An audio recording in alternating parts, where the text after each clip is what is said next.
Hello everyone, welcome back to my channel. Drama start होता है, हमें दिखाया जाता है मिस्टर जांग को, जो कि हमारे ड्रामा के मेल लीड है। वो अपनी वाइफ है ना को डिवोर्स के लिए बोलते हैं। है ना उसको बोलती है कि तुम्हारी फियांसे की कार एक्सीडेंट में डेथ हुई थी, तुम मेरे पास आए थे और तुमने मुझसे कहा था कि मैं तुमसे शादी कर लूं। इस बात पे वो उससे कहता है कि मैं तुम्हें जितने चाहे उतने पैसे दे सकता हूँ और साथ ही साथ मैं तुम्हारी मदर के ट्रीटमेंट के लिए भी हेल्प करूंगा। बट है ना इस चीज को ही मना करते हुए बोलती है कि क्या तुम्हें लगता है मैं तुम्हारे पैसे के लिए तुम्हारे साथ थी। वो उसको बोलता है कि बस अब बहुत हुआ, मैं तुम्हारी कोई बात नहीं सुनना चाहता। मैंने तुमको बता दिया कि मैं कल तुमसे डिवोर्स लूंगा। तो इस बात पे हैना उसको बोलती है कि चलो ठीक है डिवोर्स ले लेना, पर अभी मैंने तुम्हारे लिए एक कॉफी बना रखी है तो प्लीज इसको पी लो। वो उससे कहता है कि चाहे तुम कुछ भी कर लो, मैं तुम्हारी बात नहीं मानूंगा और मैं डिवोर्स तो लेके रहूंगा। और साथ ही साथ वो कॉफी भी पी लेता है। अपने बेड की तरफ जा रहा होता है कि तभी उसको पीछे से हैना पकड़ लेती है और उसे कहती है कि मैं तुमको डिवोर्स दे दूंगी और इसके बदले में मैं तुमसे कोई पैसा भी नहीं लूंगी, बस मेरी एक शर्त है, मैं तुमसे बच्चे चाहती हूँ। वो उससे अपने आप को छुड़ाता है और बोलता है कि तुम्हारे साथ बच्चे तो मैं कभी पैदा नहीं करूंगा। पर वो देखते हैं कि उसको चक्कर से आ रहे होते हैं, तो वो उसको बोलता है कि तुम्हारी हिम्मत कैसे हुई मेरी कॉफी में ड्रग्स मिलाने की। है कुछ नहीं सुनती और उसको किस करने लग जाती है और नशे में होने की वजह से वो भी अपने आप को नहीं रोक पाता है और दोनों के दोनों जो है नाइट स्पेंड कर लेते हैं। नेक्स्ट मॉर्निंग का सीन दिखाया जाता है जहाँ पे सुजांग की नींद खुलती है और वो देखते हैं कि वहाँ पे हेना नहीं है। तो वो अपने आप से बोलते हैं कि हेना तुम चाहे कुछ भी कर लो पर मेरा पहला प्यार तो जैनियान ही रहेगी और तुम उसके हमेशा सब्स्टिट्यूट ही रहोगी। वो गुस्सा कर रहा होता है कि हेना ने उसको ड्रग कैसे दे दिया। यहीं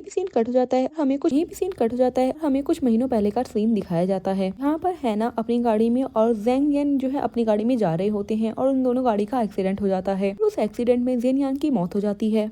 ये चीज न्यूज में बताई जाती है कि जेन यान जो है एक साइबर सिक्योरिटी की जीनियस थी, बट वहीं कार के अंदर दिखाया जाता है कि एक्चुअल में हैना की बॉडी के अंदर जेन यान की सोल ट्रांसफर हो गई है। वहीं हैना लोगों की आंखें खुलती है। वहाँ पे जेन बोलने लगती है कि मैं तो जेन हूँ पर मैं इसकी बॉडी में कैसे आ गई हूँ। वो समझ जाती है कि उसका रिबॉर्न जो है वो हैना की बॉडी में हुआ है। सीन फिर प्रेजेंट के टाइम में आता है जहाँ पे सांग के टेबल पे एक कार्ड रखा होता है और साथ में एक पर्ची लिखी होती है जिसमें लिखा था ये कल रात के काम के लिए तुम्हारी पेमेंट है और अब एक दूसरे से हमारा कोई भी रिश्ता नहीं है। चीज सुन के जांग को गुस्सा आ जाता है और वो अपने सेक्रेटरी को कॉल लगाता है और उसे बोलता है कि हैना लुओ के बारे में पता करो कहाँ गई वो और उसको जल्दी से जल्दी मेरे पास लेके आओ, मैं उसकी लाइफ को हेल्प बना दूंगा। और सीन चेंज हो जाता है। वहीं पे दिखाया जाता है उसका सेक्रेटरी उसके पास आता है और उसे बोलता है कि सारी जगह पता करने की कोशिश करी पर उनका पता कहीं पे भी नहीं चल पा रहा है। उसको ये बात सुन के गुस्सा आता है और इसी तरीके से टाइम बीत जाता है 10 महीने का। सांग उसको अभी भी ढूंढ रहा होता है और हैना की सिंह की न्यूज टीवी पर भी चल रही होती है। ये न्यूज हैना भी देख लेती है। ये देख के वो कहती है कि अभी तक तुम मुझे ढूंढ रहे हो, अब तो 10 महीने हो चुके हैं, मैं तुम्हारे हाथ कभी भी नहीं लगूंगी। वो अपनी बेबी के पास चली जाती है भाग के। हमें पता चलता है कि उसके ट्रिपलेट्स हुए थे। वहीं पे वो अपने बारे में अभी तक न्यूज चलती हुई देख के वो परेशान हो जाती है और वो कहती है कि ज्यादा टाइम तक तुम लोगों को नहीं छुपा पाऊंगी उससे। अगर उसको पता चल गया तुम्हारे बारे में तो वो जरूर तुमको मेरे से छीन लेगा और वो ये प्लान बनाती है कि मैं अपना बड़ा बच्चा उसको दे दूंगी। वहीं दूसरी तरफ दिखाया जाता है वो बच्चा उसके पास छोड़ देती है। सेक्रेटरी जांग को बताता है कि ये आपका बच्चा है, इसकी पैटर्निटी रिपोर्ट ये है। हैना ने किसी के थ्रू उसको भिजवाया था। जांग उससे पूछने लगता है कि हैना वो कहाँ पे है, वो ऐसी कैसी औरत है, उसने अपने बच्चे को ही छोड़ दिया मेरे पे, वो कैसे मेरे पे भरोसा करके अपना बच्चा छोड़ के जा सकती है मेरे पास। उसका सेक्रेटरी उसको बताने लगता है कि मैडम की डेथ हो चुकी है जब वो बच्चे को पैदा कर रही थी। ये सुन के वो शॉक हो जाता है और अपने सेक्रेटरी से पूछता है उसको कहाँ पे दफनाया गया है, मुझे बताओ, मैं वहाँ पे जाना चाहता हूँ। तो सेक्रेटरी उसको वो एड्रेस बता देता है। जांग घर के अंदर की तरफ जाने लगता है। वहीं पीछे से हैना को दिखाया जाता है जो बोल रही होती है कि जांग मैं तुम्हें बहुत प्यार करती थी पहले, बट फिर भी मैं तुम्हारा दिल नहीं जीत पाई, अब मैं तुम पे गिव अप करना चाहती हूँ। और वहीं से वो चली जाती है। ऐसे ही कई साल बीत जाते हैं। वो वापस चाइना आती है अपने 2 बच्चों के साथ। वो भी वो इस रीजन से आई होती है चाइना क्योंकि उसकी मदर की जो तबीयत है और ज्यादा खराब होने लगती है, इसीलिए वो उनसे मिलने के लिए यहाँ पे आ रखी है। वहीं दोनों बच्चों के बारे में बताया जाता है, एक का नाम फैंग है और वहीं लड़की का नाम जोई है। वहीं है ना उन लोगों को चश्मा पहना देती है और खुद भी चश्मा पहन लेती है और कहती है कि हे भगवान, बस जब तक मैं चाइना में हूँ मुझे जांग के सामने मत लेके आना। और वहीं दूसरी तरफ जांग को दिखाया जाता है, वो भी एयरपोर्ट पे आ रखा होता है ना उसको देख लेती है और वो देखती है कि जांग स्माइल कर रहा है। ये देखिए वो बोलती है कि ये डेविल हंसता भी है, आज मुझे पहली बार पता चला है। और वो सोचती है कि ये मेरी तरफ क्यों आ रहा है। वहीं पीछे से एक और लड़की आती है, इसको देख के जांग बहुत खुश होता है और उसको गले लगा लेता है। उससे पूछता है कि तुम अचानक से वापस क्यों आ गई हो चाइना में। उनका ऐसे हक करते हुए ना बोलने लगती है कि ये कितना बड़ा स्कमबैग है, बड़ी जल्दी इसने नया प्यार ढूंढ लिया है। गुस्सा करके वहाँ से जाने लगती है और अपने बच्चों को बोलने लगती है कि जब भी तुम ऐसे अंकल से मिलो तो उनसे दूर भागना, ये किडनैपर हो सकते हैं। उसकी बच्ची जो ये बोलती है कि ये तो बड़ी हैंडसम से हैं, तो ये किडनैपर कैसे हो सकते हैं। वो उसको बोलती है कि बेटा शकल पे मत जाओ, ये आदमी अच्छा नहीं है, बस तुम इससे दूर रहना। और ये बात जो है पीछे से वो भी सुन लेता है और वो उसको बोलता है कि आप यहाँ से जाने का कष्ट करेंगी मैम।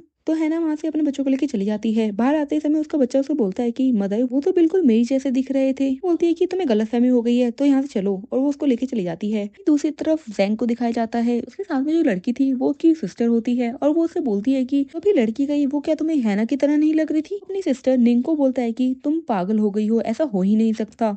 उसको मरे हुए कई साल हो गए हैं। तो वो बोलने लगती है कि तुमने उसकी मेमोरियल फोटो को प्रूफ मान के ये मान लिया कि वो मर गई है। आजकल तो कितनी टेक्नोलॉजी आ गई है, वो तो उसको ऐसे भी बना सकती थी। तो वो उसको बोलता है कि मैंने अपने आदमियों को भी भेजा था उसको ढूंढने के लिए, वो उसको कहीं पे भी नहीं ढूंढ पाए। तो तुमको पता है ना हमारी फैमिली की पावर कितनी है, अगर वो ढूंढ नहीं पाए इसका मतलब यही है कि वो मर गई है। इस तरह से बोलने लग जाती है कि हमारी फैमिली पावरफुल तो है, पर तुम्हें पता है ना जब वो तुम्हें पागल बना सकती है तो ऐसे काम तो वो बिल्कुल कर सकती है। इस बात पे जांग उससे बोलने लग जाता है कि अगर तुम ढंग से बात नहीं कर सकती हो तो अपना मुंह बंद रखो। और वो गाड़ी में बैठ जाता है और वो उसको हैना के ग्रेव पे लेके जाता है। इस बात पे वो उसे बोलने लगती है कि ये तो वही जगह है जहाँ पे जेन का भी एक्सीडेंट हुआ था। ये चीज सुन के वो बोलता है कि हाँ पता है मुझे, और देखो वो अभी भी उसकी जगह छीनना चाहती है। इस बात पे वो उसे बोलती है कि क्या तुमने ये चीज नोटिस करी, जैंग और हैना का बिहेवियर जो है कुछ सिमिलर सा है। वो उसे बोलता है कि तुम क्या बकवास कर रही हो, जैन एक अच्छी फैमिली से आती है और वो एकदम प्यारी सी लड़की है, और वहीं हैना जो है वो एक ऐसी लड़की है जो दूसरों को सिर्फ सड्यूस करना जानती है। तो निंग उसको बोलने लग जाती है कि जब जब तुमने शादी करी थी हैना से तब तुमने यही रीजन दिया था कि वो एकदम जैन की तरह लगती है। तो क्या हुआ, मैंने करी थी शादी पर उसकी तरफ मेरा कभी भी अट्रैक्शन नहीं हुआ, मैंने उसको टच भी नहीं किया है। वो उसकी बात को काटते हुए बोलती है कि मुझे यहाँ पे एक भी ग्रेव नहीं दिख रही है। ये बात सुन के वो अपने सेक्रेटरी को कॉल लगा देता है और उसको बोलता है कि हैना की मदर को ट्रांसफर करो दूसरे हॉस्पिटल में। ये चीज सुन के वो माफी मांग लेती है और कहती है कि अरे मेरा ऐसा मतलब नहीं था कि हैना ने तुमको धोखा दिया है, पर वो उसकी बात नहीं सुनता है और वो वहाँ से चले जाता है। वहीं सीन चेंज होता है, हमें दिखाया जाता है हैना अपनी मदर से मिलने के लिए जाती है।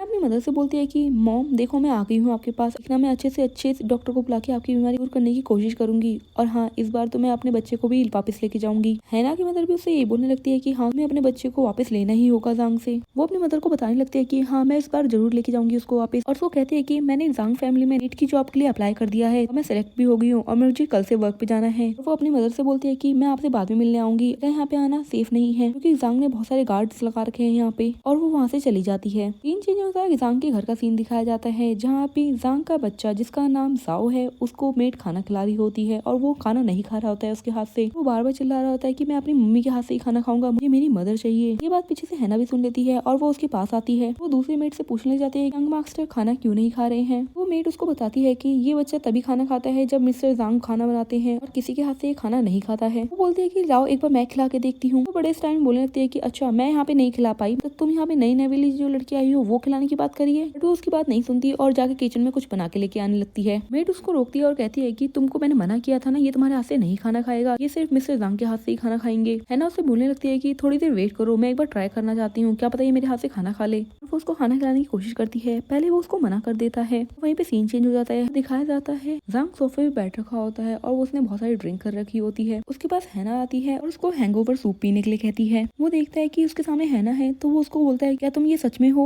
और क्या तुम मेरे पास वापस आ गई हो, और उसको गले लगा लेता है। उसको कहता है कि क्या तुम्हें पता है मैं कितने साल से तुमको ढूंढ रहा हूँ। पर तभी हमें ये पता चलता है कि वो सिर्फ ख्वाब देख रहा होता है और वो होश में आता है और कहता है कि उसको मरे हुए कितना टाइम हो गया है, फिर भी मुझे अभी तक वो याद है। और सीन चेंज हो जाता है, वो डाइनिंग एरिया में जाता है जहाँ पे जाओ कुछ खा नहीं रहा होता है। तो वो उसको बोलता है कि कब तक तुम ऐसे नखरे करोगे, कब तक तुम खाना नहीं खाओगे। जाओ उसको बोलने लगता है कि जब तक मेरी मम्मी नहीं आएंगी मैं खाना नहीं खाऊंगा। जांग उसको बोलता है कि तुम्हें पता है ना तुम्हारी मदर नहीं है। तो उससे प्यार से बोलने लग जाता है कि सबकी मदर होती है तो मेरे पास मदर क्यों नहीं है। तो जांग उसको बोलता है कि तुम्हारी मदर जो है एक पागल औरत थी जिसने तुमको पैदा करके मेरे पास छोड़ के चली गई। और वहीं बगल में हैना जो है अपने मन में बोल रही होती है कि बेटा तुम्हारी मदर तुम्हारे पास वहीं पे खड़ी हुई है और कहती है कि तुम्हारे फादर बकवास कर रहे हैं, इनकी बात मत सुनो। और वो जाओ को बोलती है कि बेटा अगर तुम खाना खाओगे मैं तुम्हें तुम्हारी मदर से मिलवाने के लिए लेके जाऊंगी।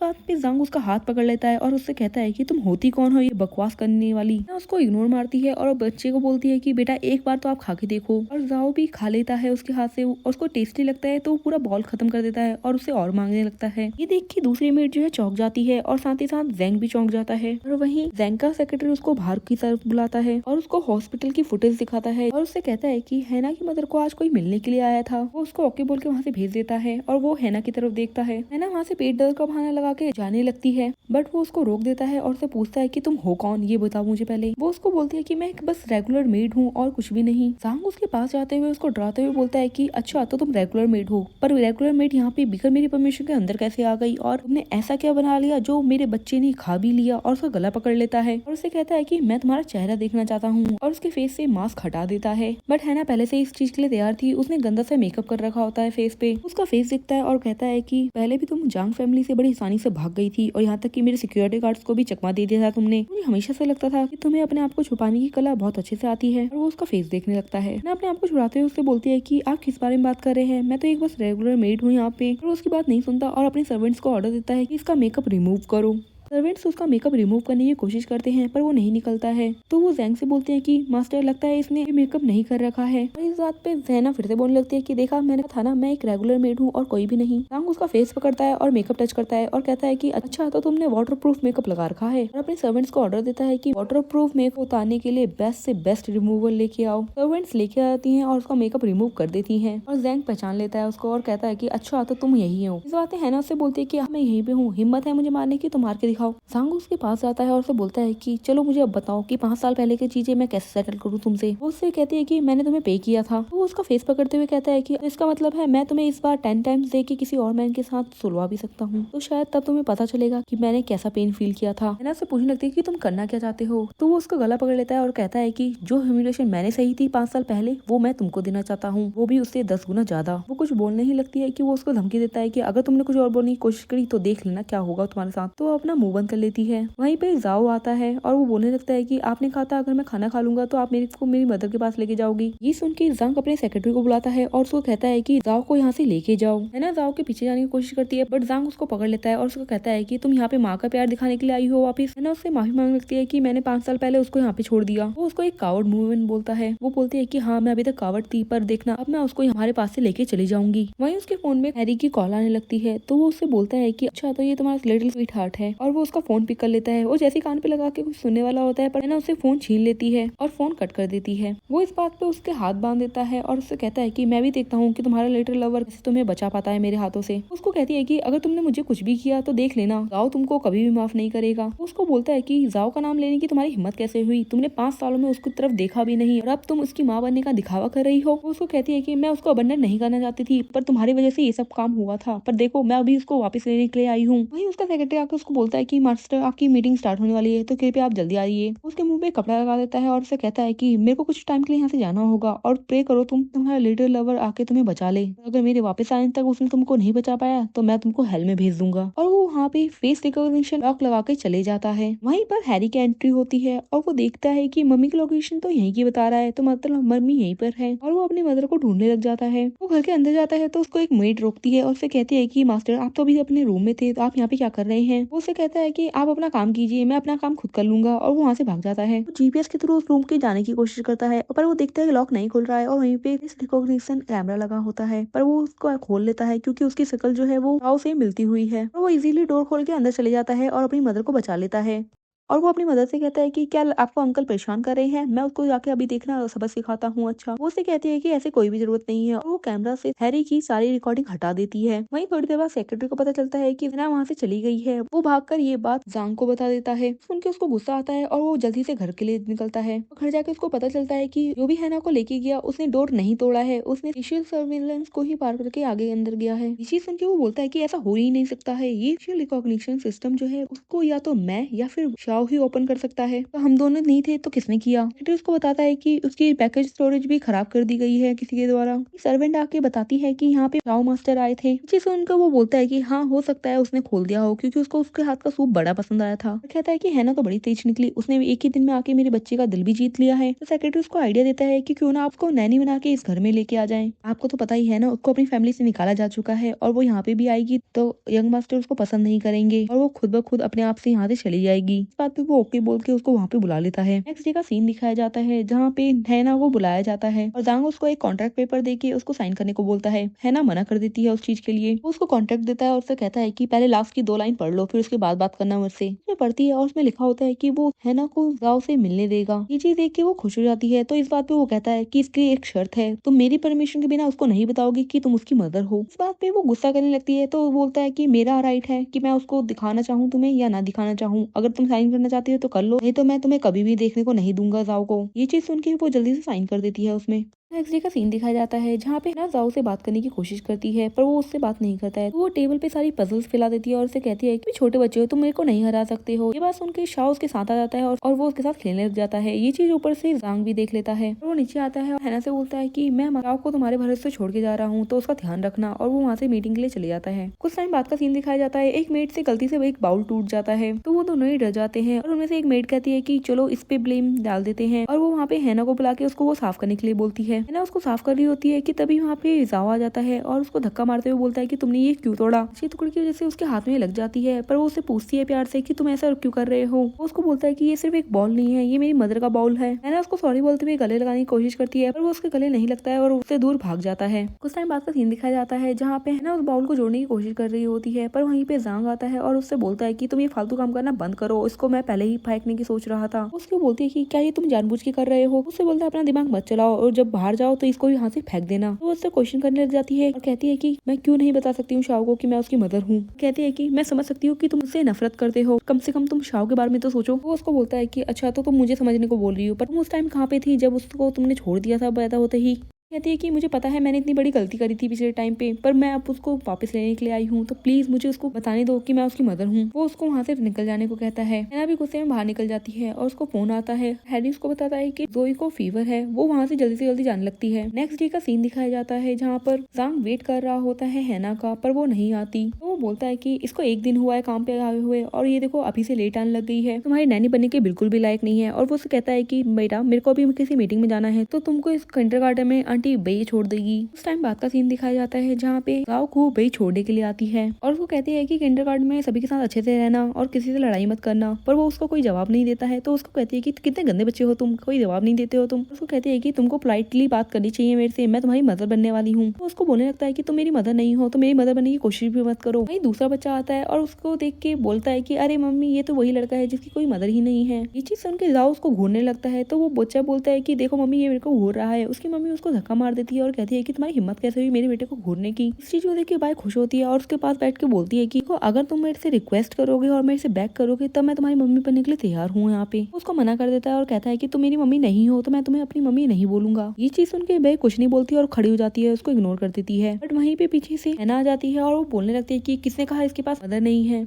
वो उसको उठा के बोलने लगती है कि बेटा बताओ किसने तुम्हें बुली किया, मैं उसको अच्छा सबक सिखाऊंगी। वो बताता है कि इस आंटी ने मुझे बुली किया। इस बात पे हैना उस औरत को जाके थप्पड़ मार देती है। वो औरत उसको बोलने लगती है कि तुम्हारी हिम्मत कैसे हुई मेरे को मारने की। हैना उससे बोलती है अगर तुमने मेरे बच्चे से माफी नहीं मांगी तो मैं इससे ज्यादा तुम्हें मारूंगी। वो औरत माफी नहीं मांगती और उसको ही कुछ उल्टा बोलने लगती है। तो हैना उसको फिर से एक और चाटा मार देती है। ये चीज देख के वो लड़की बोलने लगती है कि तुम्हारी हिम्मत कैसे हुई मुझे मारने की, फिर से देखना अपने पति से बोल के इसको इस स्कूल से निकलवा दूंगी। हैना उसको इस बात पे फिर से थप्पड़ मार देती है। इस बात पे वो औरत बोलती है कि अब तो बस बहुत हो गया, अब मैं देखना अपने पति को कॉल कर रही हूँ। तो हैना भी बोलती है कि ठीक है तुम भी कॉल कर लो, मैं भी एक कॉल कर देती हूँ। दोनों ही कॉल कर लेते हैं। बट वहीं पे उस औरत को पता चलता है कि उसके पति को जॉब से निकाल दिया गया है, जिसकी वजह से उसको और किसी और कंपनी में भी जॉब नहीं मिलेगी। और इस चीज को लेके वो उस पर ही गुस्सा करने लगता है कि तुमने किसी से पंगा क्यों लिया। ये चीज सुन के वो औरत शॉक हो जाती है और बोलने लगती है अपने आप से कि एक नैनी ऐसा काम कैसे कर सकती है। हैना उसके पास आती है और उसे कहते हैं कि अब तुम अपोलोजाइज करोगी या फिर नहीं। वो औरत डर जाती है और उससे अपोलोजाइज करने लग जाती है बार बार। हैना उसको वहाँ से निकलने को बोलती है और वो जाओ से बोलती है कि चलो अब तुम अच्छे से स्कूल पे चले जाओ। तो जाओ मना करता है उसको स्कूल में जाने से। तो वो बोलती है कि चलो तो फिर हम लोग अम्यूजमेंट पार्क चलते हैं। तो बे उसको रोकने जाती है और उसको कहती है कि इस बच्चे को स्कूल में जाना चाहिए ना कि अम्यूजमेंट पार्क में। है ना उसको बोलती है कि तुम होती कौन हो इसको रोकने वाली, जब इसको बुली किया जा रहा था तब तुम कहाँ थी, तब तुमने कुछ भी क्यों नहीं बोला। तो वो बोलने लग जाती है कि तुम लिटिल नैनी, तुम्हें पता भी है मैं कौन हूँ, जल्दी ही इसकी मदर बनने वाली हूँ, यानी कि मैं जांग की फियांसे हूँ। तो हैना उसको बोलती है कि अच्छा तो तुम इसकी स्टेप मदर बनने वाली हो, पर क्या तुम्हें इतना भी नहीं पता बच्चों का ध्यान कैसे रखा जाता है। बे इसको बोलने लगते हैं कि अच्छा तो मुझे अब समझ में आ रहा है, तुम इस बच्चे का दिल जीत के जांग की वाइफ बनना चाहती हो। इस बात पे वो उसको बोलती है कि चाहे मुझे मुर्गे से शादी करनी पड़े पर मैं इससे शादी तो बिल्कुल नहीं करूंगी। और वो वहाँ से चली जाती है। चीज को देखो बे को गुस्सा जाता है और वो जांग को कॉल कर देती है और बता देती है कि नैनी जाओ को स्कूल की जगह अम्यूजमेंट पार्क लेके गई है। घर का सीन दिखाया जाता है जहाँ पे जांग जाओ को रूम में भेज देता है। जाओ जाते हुए हैना को ऑल द बेस्ट बोल के चले जाता है। ये चीज सुन के हैना थोड़ी कंफ्यूज होती है। वहीं जांग जो है वो हैना से बोलता है कि कल से तुमको यहाँ पे आने की जरूरत नहीं है। ये चीज सुन के वो पूछते हैं कि ऐसा क्यों बोल रहे हो तुम। तो वो उसको बोलता है कि ना आज उसके किंडरगार्टन में जाके क्या क्या तमाशा नहीं किया, अपने दूसरों के पेरेंट्स से लड़ाई की वहाँ पे जाके, यहाँ तक कि तुमने शाओ को स्कूल से बंक भी करवाया। इसके बावजूद तुम मुझसे पूछ रही हो कि तुमने क्या किया है। उसको रीजन बताने वाली होती है कि उसने ऐसा क्यों किया, पर उसको चुप करा देता है और बोलता है कि मुझे कुछ भी रीजन नहीं जानना है तुम्हारा।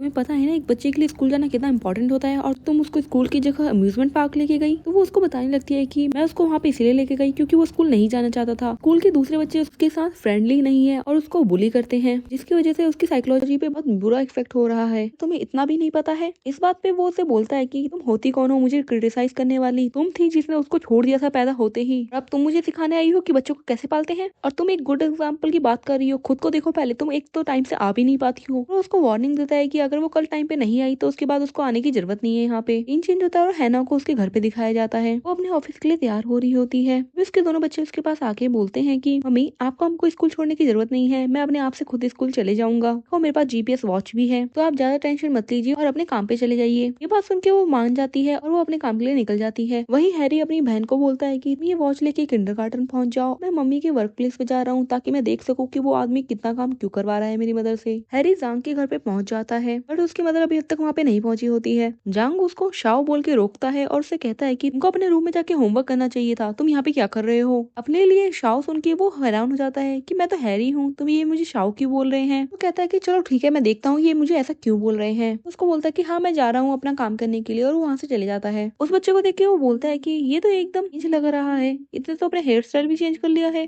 हैरी जब ऊपर जाता है तो वो शाओ से मिलता है और उसको देख के बोलता है कि हम दोनों तो एक जैसे लगते हैं, और वो दोनों बातें करने जाते हैं। और हैरी अपना दिमाग चलाता है और बोलता है कि लगता है हम दोनों ट्विंस हैं, और वो उसको बता देता है कि हैना जो है वो उसकी मदर है। शाओ उसको बता देता है कि जांग उसका फादर है। तो इस तरीके से ये दोनों समझ जाते हैं कि इनके पेरेंट्स हैं, तभी किसी रीजन की वजह से ये दोनों अलग रह रहे हैं। वो दोनों उन दोनों को देखने के लिए चले जाते हैं। हैना फिर से लेट आती है तो उस पे जांग गुस्सा कर रहा होता है और उसको कहता है कि तुमको यहाँ पे आने की जरूरत नहीं है आपसे। ये दोनों बच्चे भी सुन लेते हैं। हैरी शाओ से बोलता है कि तुमको कुछ करना होगा ताकि मम्मी और पापा एक साथ रह सके, कि मैं अगर फादर के सामने गया तो वो मदर को और भी ज्यादा डिसलाइक करेंगे। शाओ को कुछ समझ नहीं आता कि वो क्या करे, तो वो बोलता है कि तुम ड्रेस चेंज करके तुम चले जाओ वहाँ पे। और हैरी ड्रेस चेंज करके वहाँ पे पहुंच जाता है और हैना को पकड़ के बोलता है कि प्लीज यहाँ से मत जाओ, मैं आपको बहुत पसंद करता हूँ, आप ही मेरी नैनी बनोगी। जांग उसको मना करता है और कहता है कि ये लेडी तुम्हारी नैनी नहीं बनेगी। हैरी बोलने लगता है कि क्या पता इनके पास कोई रीजन होगा इसीलिए वो लेट आई है। तो हैना भी बोलने लगती है कि मैं इसीलिए लेट आई क्योंकि मेरी बच्ची की तबीयत खराब थी, वो जाओ से बस 1 साल ही छोटी है। फिर जांग गुस्सा करने लगता है और उसे कहता है कि तुमने मेरे को डिवोर्स देते ही दूसरे आदमी से शादी कर ली और यहाँ तक कि बच्चा भी पैदा कर लिया। इस बात पे हैना उसको कहती है कि तुम्हें क्या मतलब है इस चीज से, हम दोनों का वैसे ही डिवोर्स हो चुका था उस टाइम पे, अभी इन 2 दिनों में मेरी बच्ची की तबीयत खराब थी इस वजह से मैं लेट आई। सुन के जांग उसको बोलता है कि अगर तुम मेरे बच्चे का ध्यान नहीं रख सकती हो पूरे दिल से तो यहाँ से चले जाओ। हैरी अपने फादर को पकड़ लेता है और कहता है कि फादर प्लीज इनको मेरे पास रहने दीजिए, ये आंटी बहुत अच्छी है, मुझे बहुत सारी चीजें भी सिखाती है, प्लीज इनको मेरी नैनी बने रहने दीजिए। और वो उसके गाल पे किस भी कर देता है। देख के वो शॉक हो जाता है और उसे कहता है कि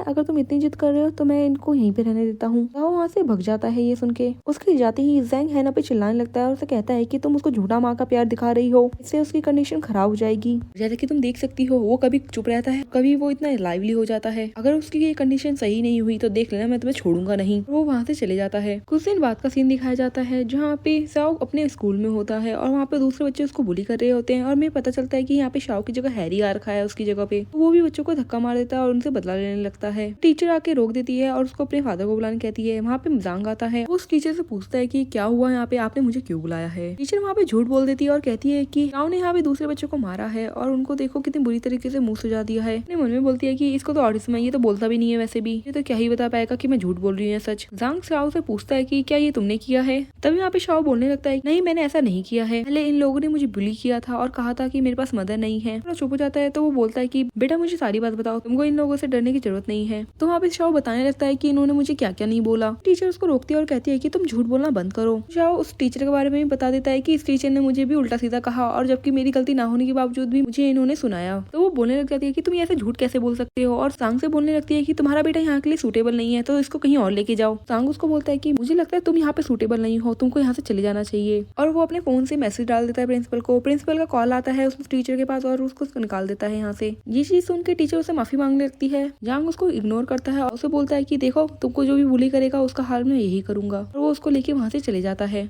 बाहर का सीन दिखाया जाता है जहाँ पे वो अपने फादर से रिक्वेस्ट करता है कि हैना को अपनी कंपनी में जॉब दे दो, वो बहुत ही टैलेंटेड है। जांग बोलता है वो एक ऐसी लड़की है जिसको कुछ भी नहीं आता है, तो तुम उसकी इतनी रिक्वेस्ट क्यों कर रहे हो। शाओ अपने फादर से बोलता है आप उसका एक बार मौका देखिए तो देखिए, जरूर कंप्लीट कर लेंगे आपके टास्क। तो इस बात पे जांग भी मान जाता है और उसको कंपनी में अपने टेस्ट के लिए बुला लेता है। हैना को कंपनी में इन्वाइट किया जाता है और उसको बोला जाता है कि किसी भी अगर उसने कंप्यूटर को हैक कर लिया तो वो इस कंपनी में रह सकती है। हैना अपना वर्क करने लग जाती है और पता चलता है कि उसने जांग के कंप्यूटर को ही हैक कर लिया है। ये चीज सुन के सेक्रेटरी उसको बोलने लगता है कि तुमने वो कंप्यूटर ही क्यों हैक किया। तो वो कहती है कि तुमने ही तो कहा था मैं कोई सा भी कंप्यूटर हैक कर सकती हूँ, तो मैंने कर दिया। जांग आता है और उसको बोलता है कि मेरे ऑफिस में आओ अभी। है ना नर्वस होकर जाने लगती है वहाँ पे। जैसे ही वो ऑफिस में पहुंचती है जांग उसको देखने लग जाता है और वो कहता है कि ये इतनी सुंदर लगती है, मैंने आज तक कभी नोटिस ही नहीं किया था इसको। अंदर जाती है और उसको बोलती है कि मैंने ऐसा कुछ भी नहीं किया है, तुम्हारे एम्प्लॉय ने ही मुझे बोला था कि मैं कोई भी कंप्यूटर हैक कर सकती हूँ। उसके सामने फाइल फेंकता है और उसे कहता है कि यहाँ पे पोजीशन लिखी हुई है, तुम कोई सी भी पोजीशन चूज कर सकती हो। तो वहाँ पे सारी पोजीशन देख के वो सोचने लगती है कि मेरे को असिस्टेंट बनने में ही फायदा है, अगर मैं असिस्टेंट बनकर रहूंगी तो मेरे को मौका रहेगा कि मैं इन दोनों के पास रह सकती हूँ। उसको बोल देती है कि मैं तुम्हारी असिस्टेंट बनना चाहती हूँ। तो वो उससे पूछता है कि तुमने यही पोस्ट क्यों चुनी। तो बताने लगती है कि मेरे पास हैकिंग स्किल बहुत अच्छी है, मैं सभी चीजें मैनेज भी कर सकती हूँ, इसीलिए मैं ये पोजीशन के लिए लायक समझती हूँ अपने आप को। उससे बोलता है कि तुम जितना ज़ेनियान की तरह बनने की कोशिश करोगी मैं उतना ही तुम्हें हेट करूंगा। यहीं पे सीन चेंज हो जाता है। जांग जाओ का साइकोलॉजिकल टेस्ट करवाता है, वो भी बेई के बोलने पे। डॉक्टर्स को बोलते हैं कि अगर इसने जल्दी कॉपरेट किया तो हम इसको जल्दी सही कर सकते हैं। जांग अपने बच्चे को बनाने की कोशिश करता है कि वो इस प्रोसीजर में हेल्प करे डॉक्टर की, बट वो कहता है कि मैं सिक नहीं हूँ तो मुझे उसके पास जाने की जरूरत नहीं है, मैं हो जाऊंगा अगर आप और मदर शादी कर लोगे तो। वो जांग को बता देता है कि उसको पता है कि हैना उसकी मदर है। इस बात पे जांग गुस्सा हो जाता है और हैना के ऑफिस में पहुंचता है और वहाँ जाके उसका गला पकड़ लेता है। इस बात पे वो पूछने लगती है कि आप ऐसा क्यों कर रहे हैं, मैंने क्या कर दिया। वो उसको बताता है कि तुमने ही साव को बताया है ना कि तुम उसकी मदर हो। हैना उससे कहती है कि मैंने ऐसा कुछ भी नहीं किया है, मैंने उसको बिल्कुल भी नहीं बताया कि मैं उसकी मदर हूँ। जांग उसकी बात पे विश्वास नहीं करता है और उसे बोलता है कि तुम्हें पता है तुम्हारी इस हरकत की वजह से मैं तुमसे और भी ज्यादा नफरत करने लगा हूँ। और उसको कहता है कि तुम्हारी वजह से ही उसको डुअल पर्सनैलिटी डिसऑर्डर हो गया है। ये चीज सुन के वो शॉक हो जाती है और वो उससे कहता है कि मैं तुम्हें 100 मिलियन दूंगा पर तुम उसकी जिंदगी से हमेशा के लिए चले जाओ। वो उसको मना करने लगती है कि मैं यहाँ से नहीं जाऊंगी। तो उसको धमकी देता है अगर तुम 48 घंटों के अंदर यहाँ से नहीं गई सोच लेना तुम्हारी मदर के साथ क्या क्या होगा। हैना परेशान हो जाती है और अपने घर जाके वो रोने लगती है। वहीं पे उसके पास हैरी आता है और उससे पूछता है कि मदर आप रो क्यों रहे हैं। वो उसको खुशी में बताती है और कहती है कि हम लोग अब्रॉड जा रहे हैं और अब हम वहीं पे रहेंगे। ये चीज सुन के हैरी मैसेज कर देता है जाओ की वॉच पे। वहीं दूसरी तरफ वो उसकी वॉच जो है वो उसका फादर जांग देख लेता है और उसमें वो मैसेज भी देख लेता है। उसको लगता है कि ये मैसेज जो है वो हैना ने किया है जाओ को। वहीं पे उसके पास उसकी सिस्टर का कॉल आता है और उससे कहती है कि क्या तुम्हें पता है तुम्हारा बेटा तुम्हारे घर पे नहीं है, अभी वो सीक्रेटली भाग गया है। तो वो कहता है कि हाँ जरूर वो अपनी मदर के पास जाने के लिए भागा होगा और उससे उस पे नजर रखने को कहता है। और दूसरी तरफ दिखाया जाता है जाओ हैना के घर पे पहुंच जाता है। वो उसको अंदर लेके आती है और अपने दोनों बच्चों से मिलवाती है और वो कंफ्यूज हो जाती है कि मैं कैसे बताऊं कि ये तुम्हारा भाई है। वहीं पे हैरी बोल पड़ता है कि मुझे पता है ये मेरा ब्रदर है। ये चीज है कि वो शॉक हो जाती है और उसे पूछती है कि तुम कैसे जानते हो ये तुम्हारा भाई है। हैरी सारी इन्फॉर्मेशन बता देता है अपनी मदर को। ये सुन के वो समझ जाती है कि जांग को ऐसा क्यों लगता है कि जाओ को डुअल पर्सनालिटी डिसऑर्डर है और अब जाओ को मेडिसिन खानी पड़ेगी इस वजह से। हैरी अपनी मदर से बोलता है कि मम्मी आप टेंशन मत लीजिए, इसकी जगह मैं वहाँ पे चले जाऊंगा और देखना मेरे पास तो कितने सारे आइडियाज हैं, मैं तो बिल्कुल भी दवाई नहीं खाऊंगा। इस बात पे हैना भी मान जाती है। वहीं डोरबेल बजती है तो वो बच्चों को अंदर छुपने के लिए कह देती है। डोर खोलती है तो उसको पता चलता है कि उसकी सिस्टर इन लॉ निंग आ रखी है। निंग उससे बोलती है कि जांग ने कहा है इसीलिए मुझे जाओ को वापस लेके जाना पड़ेगा और वो उसको लेके वहाँ से चली जाती है। पर असल में वो जाओ की जगह हैरी होता है। जांग के घर का सीन दिखाया जाता है जहाँ पे जांग उसको डांट रहा होता है कि मैंने तुम्हें बोला था ना कि वो तुम्हारी मदद नहीं है, तो तुम उसके लिए घर से कैसे भाग सकते हो। जाओ उसको इग्नोर मारता है और उसके गाल पे किस कर देता है और कहता है कि अगली बार से मैं आपको बता के जाऊंगा। ये चीज सुन के वो शौक हो जाता है और कहता है कि अच्छा तो अगली बार भी भागने की कोशिश करोगे तुम। वहीं पे सांग अपनी सिस्टर को बोलता है कि जाके पता लगाओ जब भी जाओ हैना से मिलता है तो उसकी पर्सनालिटी चेंज क्यों हो जाती है। उसको उस पे नजर रखने को बोलता है। सीन चेंज होता है और उन्हें दिखाया जाता है निंग सीधा हैना के घर पे पहुंच जाती है और वहाँ पे देखती है कि वहाँ पे जाओ पहले से ही है। उससे पूछने लग जाती है कि तुम यहाँ पे क्या कर रहे हो। हैना उससे बोलती है कि अब तुमने इसको देख ही लिया है तो चलो अंदर, मैं तुमसे कुछ बात करना चाहती हूँ। तो निंग हैना से पूछती है कि तुम्हारे पास क्या कर रहा है, इसको तो मैं अभी घर पे छोड़ के आई थी। वो उसको बोलती है कि जाओ को थोड़े तो बेफालतू की दवाइयां खिलाने में लगा हुआ है इसलिए मैं इसको अपने पास रख रही हूँ। इस बात पे वो शौक हो जाती है और कहती है कि जब जाओ पैदा हुआ था तुमने उसको छोड़ दिया था और अभी तक मेरे भाई ने उसको अकेले पाला है और आते ही तुम उसको अपने साथ लेके जाने की बात कर रही हो। उसको कहती है कि नहीं मैं ऐसा कुछ नहीं करना चाहती हूँ बट तुम्हारे ब्रदर की वजह से मुझे ऐसा करना पड़ रहा है। लेकिन उसकी और बात नहीं सुनती और वो अपने भाई को कॉल लगा देती है और उसे कहती है कि क्या तुम्हें पता है तुम्हारा बेटा फिर से भाग गया है घर से। तो वो उसको बोलता है कि क्या पागलों वाली बात कर रही हो तुम, मैं उसके सामने बैठ के खाना खा रहा हूँ। उतने में ही हैना उसके हाथ से फोन छीन लेती है और कॉल कट कर देती है। ये चीज सुन के वो कंफ्यूज हो जाती है और उससे कहती है कि यहाँ पे दो जाओ कैसे हो सकते हैं। हैना उससे और बातें नहीं छुपाती और उसको बता देती है कि वो दोनों अलग अलग पर्सन है, एक जाओ और एक हैरी। ये चीज सुन के निंग को अब समझ में आ जाता है कि एक डुअल पर्सनालिटी डिसऑर्डर नहीं था, ये दोनों अलग अलग पर्सन है। कहती है कि मुझे तो लग रहा था कि जाओ बीमार है। हैरी और उसकी बहन आ जाती है और वो उससे बोलते हैं कि कोई बीमार नहीं है, सिर्फ तुम ही हो जो बीमार हो। इस बात पे उसको बोलती है कि तुम कैसे बात कर रहे हो, ढंग से बात करो। तभी जोई उसको बोल पड़ती है कि तुम मेरे ब्रदर की ऐसे इंसल्ट नहीं कर सकती हो। उसको वहाँ पे देख के वो कहती है ये तो कितनी प्यारी सी है और पूछने लग जाती है कि ये कौन है। वो उसको बताती है कि ये भी मेरी बेटी है। तो वो उससे पूछने लग जाते हैं कि क्या आपने दूसरी शादी कर ली है ना। उससे बोलती है कि ऐसा कुछ भी नहीं है, ये तीनों के तीनों उसी के बच्चे हैं। ये चीज सुन के वो और ज्यादा खुश हो जाती है। वही हैना उससे पूछती है कि क्या तुम मेरी हेल्प करोगी, प्लीज इन बच्चों के बारे में उसको मत बताना। वो उससे पूछने लग जाते हैं कि ऐसा क्यों। हैना उसको बोलती है कि तुम्हें पता ही है तुम्हारा ब्रदर मुझे बहुत हेट करता है, अगर उसको पता चला कि मैंने 2 बच्चे उससे छुपा के रखे तो वो मुझसे और भी ज्यादा नफरत करने लगेगा और साथ ही साथ ही उन बच्चों को भी ले जाएगा। वो बोलती है कि ये बात तो आपने ठीक कही, बट है ना मैं आपसे ये पूछना चाहती हूँ कि क्या आप मेरे ब्रदर को एक और चांस दोगी बच्चों के लिए। तो है ना उसको बोलती है कि मैं कब से इस चीज का इंतजार कर रही हूँ कि कब वो मुझे अपनाएगा और बच्चों को भी। निंग ये सुन के खुश होने लगती है और उससे कहती है कि मैं अपने ब्रदर को झूठ बोल दूंगी कि आप और चली गई हैं। वहीं पे है ना खाना बनाने के लिए चली जाती है और निंग जाओ को अपने पास बुला के कहती है कि अगर तुम चाहते हो कि मदर और फादर की शादी हो जाए फिर से तो मेरे पास एक आइडिया है, और उसके कान में कुछ बोलने लगती है। और वहीं सीन चेंज होता है, हमें दिखाया जाता है जांग टीवी देख रहा होता है। वहीं पे एक न्यूज आती है जिसमें जाओ को दिखाया जाता है। जाओ बोल रहा होता है कि मुझे अपने फादर को ये बात बोलनी है कि अगर उन्होंने मेरी मदर से शादी नहीं करी तो देख लेना मैं अपनी मदर के पास चले जाऊंगा। ये चीज देख के जांग को गुस्सा आने लगता है और वो कहता है कि है ना तुम्हें अब ये सब प्लान करने लगोगी, मैंने कभी सोचा नहीं था। और वहीं पे जांग के पास उसके फादर का कॉल आता है। वो जांग से बोलते हैं कि टीवी पे क्या न्यूज चल रही है, देखो इसको और इसको जल्दी से जल्दी रिजॉल्व करो। तो जांग उनको बोलता है कि हाँ मैं इसको रिजॉल्व कर दूंगा, मैं अभी जाओ को उसके पास लेके जा रहा हूँ ताकि अभी के लिए ये मामला ठंडा हो सके, फिर मैं कस्टडी के बारे में बात करूंगा हैना से। और वो हैना के घर पे पहुंच जाता है। हैना उसको देख के पूछती है कि आप यहाँ पे क्या कर रहे हैं। तो वो उसे पूछने लग जाता है क्यों मैं यहाँ पे नहीं आ सकता हूँ क्या।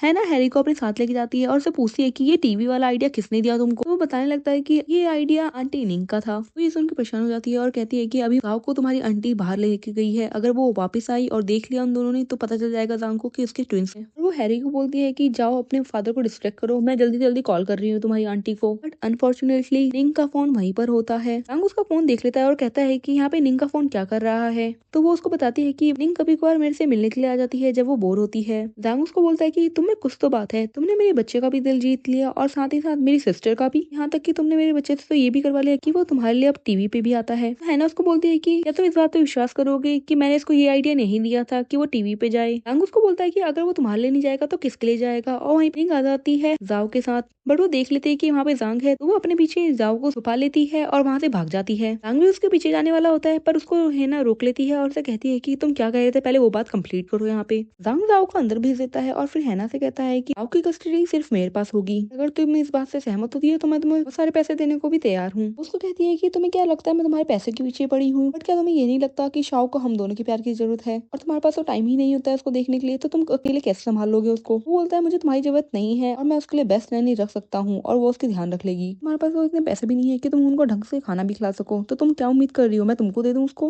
वो दोनों के दोनों इसी बात पे लड़ने लग जाते हैं। जांग उसको यहाँ तक बोलता है कि मैं अपनी कंपनी के शेयर्स भी देने को तैयार हूँ तुमको, बट वो फिर भी नहीं मानती है। तो इस बात पे वो कहता है कि ठीक है मैं, और वो अपने सेक्रेटरी को कॉल कर देता है और कहता है कि हैना की फैमिली बैंकक्रप्ट हो जानी चाहिए और वो जाओ को वहाँ से लेके चले जाता है। हैना के फादर हैना को घर पे बुलाते हैं। उसको वहाँ पे देख के वो कहते हैं कि तुम तो मर गई थी तो तुम जिंदा कैसे हो गई हो वापस। हैना अपने फादर को कहती है कि अगर आप चाहते हैं मैं मर जानी चाहिए तो मैं आपके सामने कभी भी नहीं आऊंगी। वो उसको कहते हैं कि तुम मरना चाहती हो तो मर जाओ बेशक, जांग ने जो दिक्कत क्रिएट करी है हमारे बिजनेस में उसको सॉल्व करके जाओ और जांग को कस्टडी दे दो जाओ की। वहीं पे उसकी स्टेप मदर भी आ जाती है और वो भी उसको सुनाने लग जाती है इस बात पे। उनसे बोलती है कि तुम लोगों की हेल्प के लिए मैं अपने बच्चे को बिट्रे क्यों करूं। उसके फादर बोलते हैं कि अगर तुम ऐसा काम कर दोगी मैं तुम्हें पैसे देने के लिए तैयार हूँ। कहती है कि अगर मुझे पैसे लेने होते तो मैं जांग से ही ले लेती, वो कम से कम आपसे ज्यादा ही पैसे देगा। वो वहाँ से जाने लगती है पर उसका बाप इसको फिर से रोकता है और कहता है कि मैं अपनी कंपनी में तुमको 30% शेयर्स दूंगा। वो इस बात पे भी नहीं मानती है तो उसकी स्टेप मदर उससे बोलने लग जाती है कि तुमको हमारी फैमिली ने पाला है और तुम यहाँ पे ऐसे नखरे दिखा रही हो। उसको एक चांटा मार देती है। इस बात पे हैना को गुस्सा आता है और वो भी उसको एक थप्पड़ मार देती है और कहती है कि मेरा तुम्हारे से कोई भी लेना देना नहीं है। उनको धमकी देती है कि अगर मुझे टच करने की कोशिश की तो देख लेना, जांग फैमिली तो वैसे ही तुमको करप्ट करने ही वाली है कि मैं भी अपने रिसोर्सेज के थ्रू आपको और भी ज्यादा परेशानी में ना डाल दूं। उसका फादर उससे बैक करने लग जाता है और कहता है कि प्लीज हमारी फैमिली को बचा लो, तुम्हें वो सब देने को तैयार हूँ जो तुमको चाहिए। है ना उसको ओके बोलती है और कहती है कि पर मेरी एक शर्त है। वो अपनी स्टेप मदर को नील डाउन करने के लिए बोलती है। तुम्हें क्या लगता है तुम्हारे बोलने पे हस्बैंड मुझसे नील डाउन करवाएगा। वही हैना के फादर उससे बोलने लगते हैं कि नील डाउन करो और माफी मांगो ताकि हम इस प्रॉब्लम से बच सके। वो गुस्सा करने लगती है पर वो उसका बाप नहीं सुनता है और उसको नील डाउन करवा देता है। इस बात पे हैना खुश हो जाती है। हैना का फादर उससे बोलता है कि अब तो तुम खुश हो तो प्लीज हमको इस क्राइसिस से बचा लो। तो हैना उसको बोलते है कि ठीक है अपनी कंपनी मेरे नाम कर दो, फ्यूचर में कुछ भी हो कंपनी के साथ तो वो सिर्फ मेरे से रिलेटेड रहेगा, आपको कुछ भी नहीं होगा। वहीं पर हैना की स्टेप सिस्टर आ जाती है और उससे बोलती है कि डैड ऐसा बिल्कुल भी मत कीजिएगा, ये लड़की आपको धोखा देने वाली है। अपने फादर से कहती है कि मैं जांग के असिस्टेंट को अच्छे से जानती हूँ तो वो मेरी हेल्प कर देगा जांग से मिलने में, इस प्रॉब्लम से हम बच जाएंगे। हैना उनको बोलती है कि ठीक है चलो चलो ये भी तुम ट्राई कर लो, और वो वहाँ से चली जाती है। हैना की स्टेप सिस्टर जांग से असिस्टेंट से मिलने जाती है, उसको हेल्प करने के लिए बोलती है। वो उसे कहता है कि मैं इसमें तुम्हारी कोई भी हेल्प नहीं कर सकता, तुमको हैना को ही ढूंढना होगा और वही इस प्रॉब्लम को सॉल्व कर सकती है, और वो वहाँ से चले जाता है। दूसरा सीन दिखाया जाता है ना ऑफिस में होती है जांग की, उन दोनों के बीच में लड़ाई चल रही होती है कस्टडी को लेके। है ना जांग से बोलती है कि अगर तुमने सब ड्रामे बंद नहीं किए तो देख लेना, मैं जाओ को यहाँ से लेके अब्रॉड चली जाऊंगी। इस बात पे उसका गला पकड़ लेता है और कहता है कि तुम्हारी इतनी हिम्मत, मेरे को धमकी देने वाली बन रही हो। अपने आपको छुड़ाती है और कहती है कि हाँ, मैं बिल्कुल धमकी देने वाली बन रही हूँ, जाओ को मैं तुम्हारे पास नहीं छोड़ सकती हूँ। वो कहता है कि मैं भी देखता हूँ तुम क्या कर सकती हो। हैना के पास कॉल आता है उसकी मदर का, और वो कहती है कि मुझे सूटेबल किडनी मिल गई है, पर तुमने ऑपरेशन की फीस के लिए क्यों मना कर दिया है। ये चीज सुन के हैना शॉक हो जाती है और वो जांग को देखने लगती है। तो वो उसे कहता है कि क्या तुम्हारी अभी भी हिम्मत है मुझे धमकी देने की। वो उसे पूछती है कि तुम क्या लोगे मेरी मदर को छोड़ने का। जांग उसको बोलता है कि मैं सिर्फ ये चाहता हूँ कि तुम जाओ की कस्टडी मेरे को दे दो। वो उससे बोलती है कि तुम इतना गिर जाओगे मैंने कभी नहीं सोचा था, और वो रोते हुए वहाँ से चली जाती है। उस टाइम बात का सीन दिखाया जाता है जहाँ पे जांग अपने बच्चे के साथ बैठा होता है। उसके पास कॉल आती है कि हमने तुम्हारे बच्चे को किडनैप कर लिया है, जल्दी से जल्दी तू भी हमको दो, भी हम तुम्हारे बच्चे को छोड़ देंगे। हैरी वहीं पे बैठा होता है। जांग किडनैपर से कहता है कि तुमने गलत नंबर पे कॉल कर दिया है, मेरा बच्चा मेरे पास बैठा है। हैरी ये चीज सुन के वहाँ से जाने लगता है, पर जांग रोक लेता है और उसे कहता है कि तुम कहाँ जा रहे हो, ये बस एक स्कैम कॉल है। वो बोलता है कि मुझे मम्मी को बताना होगा इस बारे में, और वो उसकी नहीं सुनता और उसको वहीं पे बिठा देता है। वहीं पे हैना भागती हुई आती है अपनी सिस्टर इन लॉ के पास और उससे बोलती है कि मेरे बच्चे का कॉल नहीं लग रहा है, लगता है वो किडनैप हो गया है, प्लीज हेल्प करो मेरी। निंग उसको अंदर लेके आती है और कहती है कि रुको, मैं कोई ना कोई तरीका ढूंढती हूँ उसको वापस लाने का। जैसे ही वो अंदर लेके आती है वहीं पे जांग आ जाता है। हैरी अपनी मदर को गले लगा लेता है। वहीं पे जांग बोलता है कि क्या तुम्हारा बच्चा किडनैप हुआ है ना, उसको हाँ बोलती है। इसी सुन के जांग को गुस्सा आ जाता है और वो उससे बोलता है कि ये बच्चा कौन सी नंबर का है, ये मेरे से शादी से पहले था या फिर शादी के बाद का। तो निंग उसको बोलने लगती है कि ब्रदर आप कैसी बात कर रहे हैं, हैना ने कभी भी आपको धोखा नहीं दिया इस शादी में, आप उससे ऐसे क्वेश्चन कैसे कर सकते हैं। वो उससे बोलता है कि जिस वुमेन ने 3 बार शादी कर ली है तुम उसके लिए सिंपैथी दिखा रही हो। वो हैना पे गुस्सा करने लगता है और वो जाओ को अपने साथ लेके वो दूसरी तरफ जाने लगता है। जाओ से बोलता है कि प्लीज डैडी हैरी को सेव कर लीजिए। जांग उसको बताता है कि मैंने उसी टाइम पे पुलिस को कॉल कर दी थी, वो जल्दी से जल्दी रेस्क्यू कर लेंगे उसको। ये बात सुन के हैना उसके पास आती है और उससे कहती है कि तुमने पुलिस को कंप्लेंट क्यों करी, तुम्हें पता है ना अगर किडनैपर्स को पता चला कि पुलिस में कंप्लेंट हो चुकी है तो वो मेरे बच्चे को मार सकते हैं। जांग बोलता है अगर तुम पुलिस पे भरोसा नहीं करती हो तो किस पे करती हो, वो उन किडनैपर्स पे जो तुम्हारे बच्चे को मार देंगे। इस बात पे हैना उसके गाल पे एक थप्पड़ लगा देती है। जांग को गुस्सा आता है और उससे बोलता है कि तुम्हारी हिम्मत कैसे हुई मुझे ऐसे मारने की। हैना उसको बोलती है कि तुम ये चीज डिजर्व करते हो। वहीं पे उसके पास कॉल आने लगता है किडनैपर का और वो बोलता है कि मुझे 2 बिलियन चाहिए, जल्दी से जल्दी मुझे ट्रांसफर करो।